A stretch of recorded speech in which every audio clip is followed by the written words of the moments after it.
UIL-FPL esprimiamo la nostra più ferma condanna a quello che è successo. Non è possibile che gli operatori che ogni giorno, ogni notte, nei festivi si adoperano e si prodigano, sacrificando se stessi e le proprie famiglie, vengano aggrediti in questa maniera qua. Un'operatrice del centro unico di prenotazione dell'ospedale di Udine è stata aggredita da un utente che, dopo aver divelto la barriera in vetro, ha tentato di afferrarla al collo.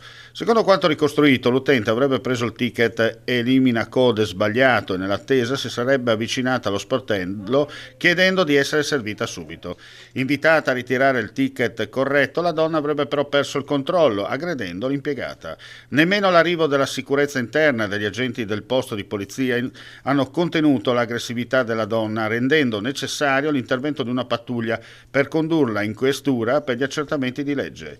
Il sindacato non ci sta e da tempo segnala questi tipi di abusi che accadono lungo le corsie, sale e punti di prenotazione degli ospedali del Friuli Venezia Giulia. Sì, siamo molto soddisfatti di questo intervento e non è la prima volta che abbiamo chiesto alle varie direzioni aziendali la presenza di presidi di polizia piuttosto che di misure di videosorveglianza. Vediamo che funziona, ma è necessario un cambiamento culturale, secondo noi, anche da parte della cittadinanza, per cercare di estirpare alla radice questa cultura della violenza. Se avete ulteriori incontri per quanto riguarda poi il confronto con l'azienda sanitaria? Sì, abbiamo già fissato un calendario di incontri fino a settembre. Parleremo di tutto ciò che attiene alle risorse contrattuali che sono state stanziate anche recentemente, come da comunicati stampa che abbiamo mandato, e sicuramente riaffronteremo il tema delle aggressioni perché, come detto, non è qualcosa che possiamo accettare in nessuna maniera.